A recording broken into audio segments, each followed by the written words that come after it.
are. You're the doers. And then, why are some people reluctant to step up? Again, this is where empathy comes in. So trying to understand what must be going on for this other person. That she may have a fear of being compared or judged. It feels too risky to her. She doesn't want to step on anybody's toes. She's intimidated by all of us doers. Or maybe she's just juggling too many balls already and this just doesn't fit into her life. But she's got reasons. Okay, next slide. And also, Yeah. I mean, for one of the reasons I think why people may be reluctant, at least I guess, is maybe they feel they don't have the skills to do that. Would that? Yeah, absolutely. So she's saying, what's your name? Dallas. Dallas? Hi, Dallas.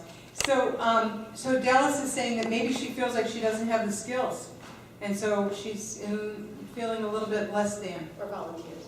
Yeah, or volunteers might not feel that way. Right. There are other good reasons, yeah. Oh, go ahead. Sorry. One other good reason, looking around the room at so many of us who are not native to the Bay Area, it's not only the skills but the resources. For those of us who moved from someplace else, not only are you a parent, but you're learning about the place that you're living in. Yeah, so you might have moved here and you're learning about the place that you live in, and so you've got a lot, you don't have the resources, the inherent, the intrinsic ones, right? Yeah. I think we're often not clear with people about what we want from them when we're asking them to volunteer. Like we put out a call and say, will someone volunteer at X? And we don't describe what that's going to be and how long the commitment is, and then nobody signs up for it. It's a wonderful point. We're probably not clear about what we want or what we need. That's a really critically important thing to do when you're enrolling the next person. How many of you are responsible for replacing yourself? Yeah? So if you're on a board, it's up to you to find somebody to take your job, right? So you become a salesperson. How am I going to describe this in such a way that they just can't resist it? Right? So that's critical, and I think that being really clear about what we want and need is really important. I also think that as adults we have a hard time asking for help. And we think that we're supposed to be able to do it all. And I think that that's a really important part of building community. Okay, so what if nobody volunteers? In response, there's a temptation to make rules. And so I think that some clubs do this. You know, there's going to be volunteer minimums. There's going to be some kind of carrot and stick approach. If you put your name in the hat, then we're going to raffle off a prize, or I don't know what the carrot and stick is. But I think those things are counterproductive because they don't inspire people. And I think that you're going to get, you know, kind of lousy results. And that's inconsistent with the principles of choice and autonomy. So one of the things I think that's true is that if people do not volunteer, it's another one of those economic questions. If we don't have enough human capital to create this facet of the club, then we're not going to do this facet of the club, right? So if nobody volunteers to do parties or whatever, then we just say to people, okay, so we don't have anybody who stepped up to do that. It looks like we're not going to do parties until whenever, until we get somebody to do that. It's like with children, what do you call natural and logical consequences, right? It's sort of, that's the way it goes. I don't think there should be any shaming or blaming or judging around that, but it's just kind of logical. And I think people get that message. Well, wait a minute, I love those parties, and they matter to me. So I am going to step up. One of the other things that I used to do when I would go back and visit clubs after they'd been up for a year or 2 or 5 or whatever, and have a conversation with people like this, I would say to people, tell me what you love about your club. What difference has it made in your life? And people would tell some very moving stories about what a difference it's made in their lives. And we'd fill the room with that. You know, there'd be laughter, there'd be tears, there would be, you know, resonance. You could feel validated by hearing what other people were saying. And then my closing question was, what are you willing to do to keep it going? So I think you inspire and you build on, you know, you enroll people from a space of, what do you love about this? What do you own about it? how wrong would it be if it went away? And then develop that sense of, we need you. We need you, we need your help, we need your participation in this. And I think that as leaders, we have to be willing to let there be an empty space. That scares people. It's like silence, you know, when you're in a room and you think you should, you know, or you're in a conversation or at a dinner party, you think somebody has to always keep talking, you know, because silence is bad or something. It's not. And it's just another pause or another space. And in this case, you know, if you leave a space, you say, I have loved my experience being president of this club, and I'm done. And so next month, I hope somebody else is going to be here, because I'll be in Tahiti. I was just going to share a story about being okay with leaving spaces. Yeah. Last year, or the year previous to this, I don't know, 1 year, I was president, and we didn't have event coordinators or auction coordinators, so those were some really big gaps. And my co-president and I, rather than deciding that we needed to take it on and make it happen, just the two of us, we changed it. We told the club that we wouldn't have a holiday party, and it was fine, and nobody quit. And then we completely changed how we did our spring fundraising. Rather than doing a big auction event, we merged it with our family spring picnic, and it actually turned out to be a much more successful, inclusive event, and that's how we're moving forward. And so I think that there are opportunities to create greater successes if you leave the space for that. Great. That's a great story. And that's a great segue to this idea that infrastructure, social infrastructure, should shape itself to the people in the organization, not the opposite. We as people don't have to keep shaping ourselves to the infrastructure. So if things change, you got to change with it. And that's a great example. Thank you.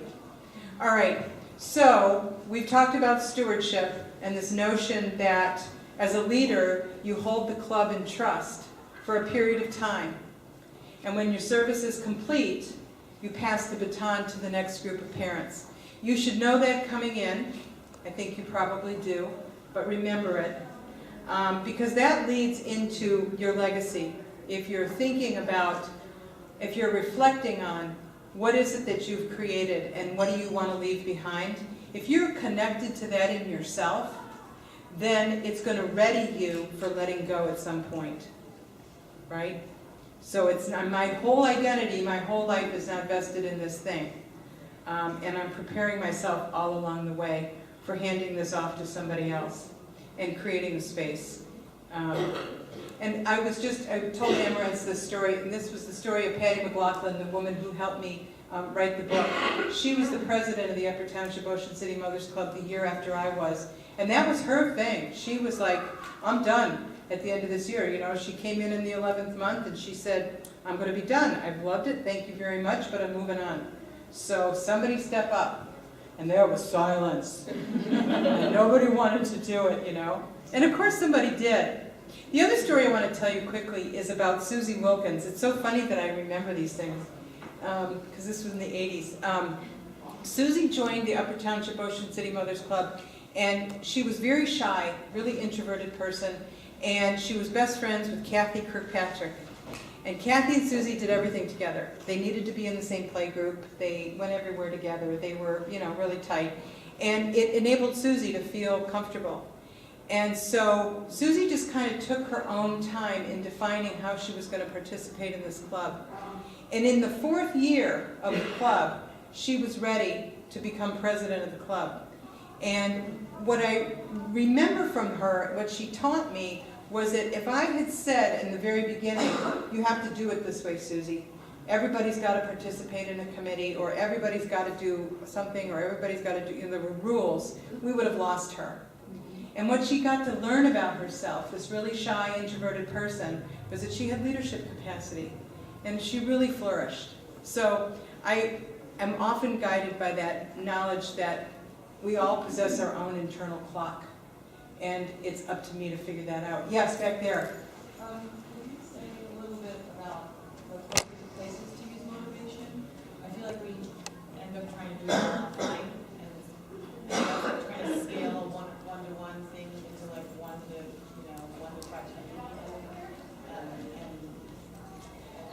It's hard to motivate people online. I would agree. If there's any way that you can get people to come into a room, if you can invite people to a meeting, and maybe it's, the state of our club. Let's talk about, let's do an annual meeting, or let's have a storytelling event, or let's all get together and celebrate the success of our club. And we're going to just talk about, what do you love about this club? What do you love about this club? If you can get people in the room, I think that's the only way I know how to do it. I don't know how to do it online. Yeah, thank you. Yeah, back there. I actually have a suggestion for that. Is it's not perfect. It's face-to-face is best. But if you do short little videos where they can actually see a face as opposed to, written text, and you're actually talking as though they're in the room, really short videos will start to make that connection and maybe compel them to come to a live event. That's great. That's a bridge. That would be a bridge. Yeah. You had something back there. For your example with the rules, I found sometimes that for people it's easier also to follow our rules so they know what they have to do. Yeah. Instead of just, okay, can you take over this role, and then, okay, what I'm gonna do? Yeah. I don't know what to do. Right. So I think at a certain point you need rules they can follow, but also leave space that they can create or add their own. Yeah. Good point. Very good point. And I think the difference there is in our, what we call rules. I think what you're describing is what I would call structure. Oh, So if I'm the playgroup coordinator and I volunteer and I say, how do you do this? I need the previous playgroup coordinator to show me what she's done and how to do it. And now I get to be creative with it myself, right? Yes. Yeah, that's what, okay, we're on the same page. Okay, so now we're going to just go back to the bones again. So I suggest that the bones will keep you grounded. If you can remember, why is this important? What are we doing to meet our own needs? And how do we agree to be together? It's the how, like I said earlier, that's the hardest to understand and the easiest one to lose track of. So if you want to do I'm a big fan of written agreements. I like to take groups through the process of saying, how intentional do we want to be about our community? And I think this goes back to what Brene Brown was talking about, that to be intentional, to create a container for ourselves in order to be safe enough to feel vulnerable and to be authentic with each other. It requires that we know that people are only going to criticize my action, not my person. That it's safest when we use I messages. How many of you have been taught this? If you've gone to some kind of communication training where you learn about I messages, I have to tell you this funny story. When my kids were little, I have 2 daughters, so if you have more than one child, there's conflict in the house.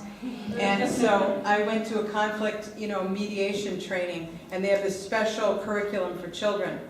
And there was this sentence, and the sentence was, I feel blank when you blank. So the kids would be fighting, I'd sit them down on the floor, and I'd say, okay, Claire, say this to Christina. I feel blank when you blank.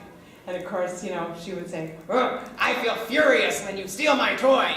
Or, I feel mad when you hit me over the head, whatever the thing was, And it was so funny, but it was great. And the truth is, Claire's now 30 years old, and she said this to me on more than one occasion, that she will be in a work situation, and there is something she needs to say that's really difficult, and she doesn't know how she's going to do it. And she goes back to, I feel blank when you blank. So anyway, I agree with Claire. I use it all the time. Following through on what we say we're going to do is critically important in any organization. And how do we hold each other accountable? So if we have some written agreements about how we're going to interact with each other, it's possible to give each other feedback. I feel really disappointed that you didn't finish the thing that you said you were going to do because that left me hanging. And we didn't get to do the activity for the the folks, or whatever the thing was, you know. So this person can take that feedback, and her self-esteem hasn't just been lampooned. You know, she can just understand that, oh, yeah, I did drop the ball. And so that's not such a good thing. I had a consciousness teacher who used to say, nothing will erode relationships quicker than broken agreements. So it's really true. If you feel like you've got some snags and some disconnect, there might be some broken agreements in there. Somebody said this earlier, support innovation and new ideas. I go back to the servant leadership principles as another set of bones. So how are we doing on listening to people? How are we doing on paying attention to the personal growth of everybody in the organization? That's an important part of the how. So, my God, it's 12:15. So let's go to the last slide, and we just rifled through that. So I say that if you can name it, you can take it with you. So I'm going to give you 2 minutes now to just write down 3 things that you learned this morning that you're going to take home with you. So let's just be quiet for 2 minutes, and everybody do that.